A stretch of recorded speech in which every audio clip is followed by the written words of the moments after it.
When we talk about rational exponents, we're going to bring in this idea that we can have fractions as exponents. So if I had something in exponential form written as a to the 1 over n, I can change this to radical form because the denominator of that fractional exponent becomes the index in the radical. So 1 over n becomes the nth root. So something like a to the 1/2 we'd say is the square root of a.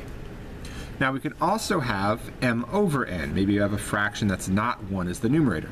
So it still becomes the denominator is the root, and m becomes the exponent either on the inside or the outside. So what that would look like is 2 to the 3/4 would become the 4th root of 2 to the 3rd, or the 4th root of 2 to the 3rd. So now if we came down to xy to the 1/2, we have to be careful to what the fractional exponent's talking to. It's only looking at the y. So this would become x square root of y. Now if we had parentheses around it, then the 1/2 is applying to both terms, and we would say the square root of x, y.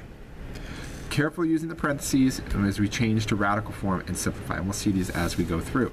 So we'll start with, they ask for us, give us something in exponential form, and they ask for it in radical form, just the idea of changing it. The denominator becomes the index. So the 2 tells us its square root. You can either say it's k to the 7th, or the square root of k to the 7th. Now we also have to be ready to simplify radicals from that. And I can simplify this one. When I have k to the 7th, that's saying I have 7 k's. How many sets of 2 can I make, because it's a square root, to take them out? I can make 3, so that becomes k to the 3rd square root k. Change to the radical form and simplify the radical to get our result. Now this one was easier to simplify because it was inside. We'll have a time where this is more useful, and that's probably going to be when we actually have a number and not a k, or a variable. So something like square root of 3m and that quantity to the 7th. We need to simplify. We need to write this in exponential form. So this tells us that I have 3m to the 1/2 to the 7th. So it's 3 to the 1/2, m to the 1/2, put the 7 on the outside, then bring the 7 in by power rule. That's 3 to the 7/2, m to the 7/2. Could also write this as 3m to the 7/2. All of those would be equivalent. Now if I come over here where no parentheses but the 7's on the inside, what that's saying is 3 is to the 1/2 power, m is to the 7/2 power, because m has the exponent of 7 where 3 did not. The exponent of the 3 in here is just a 1, so that became 1/2, and again m is to the 7/2. So it's careful again, we're looking at the parentheses. So as we go through these, it's either going to tell us simplify in radical form or simplify to exponential. We'll kind of work through each set.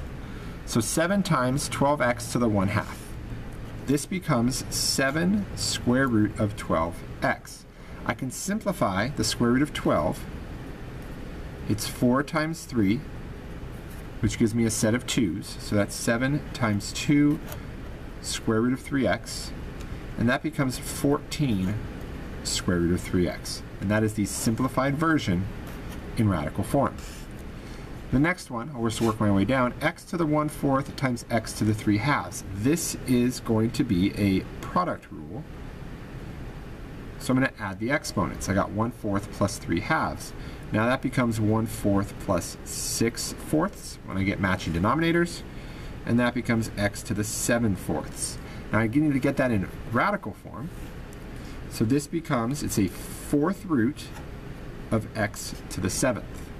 But if I have x to the 7th, and I have 7 of them, that gives me 1 set comes out, because I have a set of 4, 3 left over. So our answer would read x 4th root of x to the 3rd. Simplifying it down once we get to radical form. Next one, 8x squared to the 2/3. I'm going to make this into the cube root of 8x squared squared. So the 3 became the root, and I left the squared there. And it's going to help me simplify this a little bit more, because now I can go in and do the product or the power rule on the inside. So 8 squared is 64. x squared squared is x to the 4th.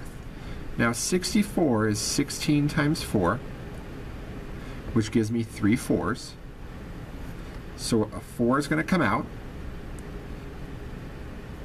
Then when I have x to the 4th, or 4 of them, it gives me 1 set of 3s, so that comes out and 1 left over. So we'd say that is 4x cube root x. Now we change gears and look at simplifying in exponent form. So 4th root of 2a, and that quantity is to the 5th. It's already simplified really in radical form, so we're going to change this first to call 2a to the 1/4, and all of that is to the 5th. Now I could multiply these two together and just say that is 2a to the 4/5, or I could apply that to both terms and make it 2 to the 4/5 a to the 4/5. Kind of either of these would work. Now, simplify in exponential form, 10 to the 5th, a to the 3rd, b. I'm first going to simplify in a way that, simplify in the radical. So 10 to the 5th, I have 10. I have 2 sets that comes out, so that's 10 squared. 1 stayed inside. A to the 3rd brings 1 set out. 1 stays inside, and then b stays there. So I have 100 a square root of 10ab. Now the issue here is I then have 100a 10ab to the 1/2, which is 100a 10 to the 1/2, a to the 1/2, b to the 1/2. And it actually gets a little complicated, so now I have things separated. So what actually might be easier here is to switch it over to exponential form from the beginning.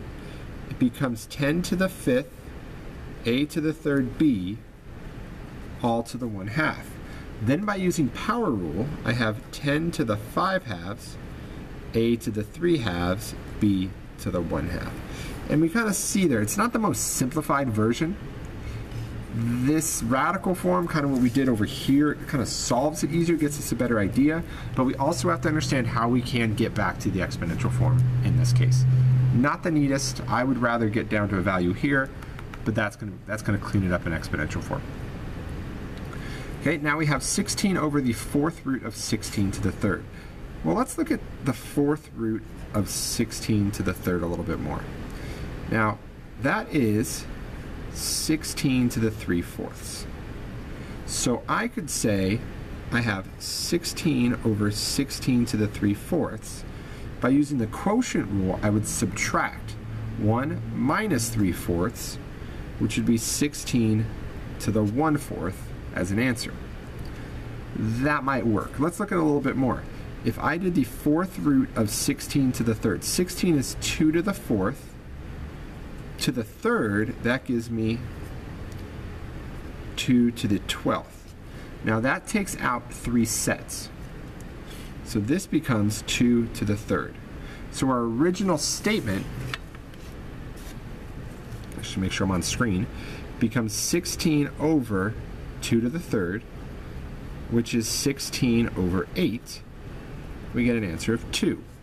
So by simplifying this radical down, plugging it in, I got an answer of 2.